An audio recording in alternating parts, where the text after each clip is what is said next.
మంచు విష్ణు తన dream project కన్నప్పను పెద్ద ఎత్తున ప్రమోట్ చేస్తున్నాడు. జూన్ 27న ఈ సినిమా రిలీజ్ కి రెడీ అవుతోంది. ఈ సందర్భంగా వరుసగా ఇంటర్వ్యూలు, ఈవెంట్లు చేస్తున్నాడు. తాజాగా ఇంటర్వ్యూలో కీలక విషయాలను వెల్లడించాడు విష్ణు. ఈ సినిమాలో చాలా మంది స్టార్లు నటించారు. ప్రభాస్ కు నేను ఎప్పటికీ రుణపడి ఉంటాను. చాలా మంది చిన్న స్థాయిలో ఉన్నవారు కూడా సరిగ్గా పట్టించుకోరు, హెల్ప్ చెయ్యరు. కానీ ప్రభాస్ అంత పెద్ద స్టార్ అయినా కూడా ఎలాంటి యాటిట్యూడ్ చూపించట్లేదు. అడగ్గానే వెంటనే నటించేందుకు ముందుకొచ్చాడు. ఈ రోజుల్లో నా రక్తం పంచుకొని పుట్టిన వారే నా పతనం కోరుకుంటుంటే ప్రభాస్ మాత్రం నాకు హెల్ప్ చేశాడు. అందుకే అతనంటే నాకు చాలా రెస్పెక్ట్ అని అన్నాడు.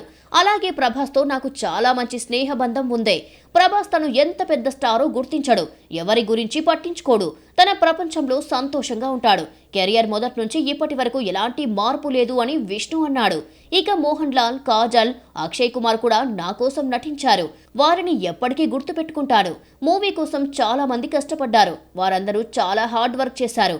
మా నాన్న మోహన్ బాబు ముఖంలో సంతోషం చూడడమే నాకిష్టం. ఆయన కోసమే ఈ సినిమాలో చాలా విషయాలను పాటించాను. ఆయన నా సినిమా పట్ల చాలా హ్యాపీగా ఉన్నారు అంటూ తెలిపాడు మంచు విష్ణు.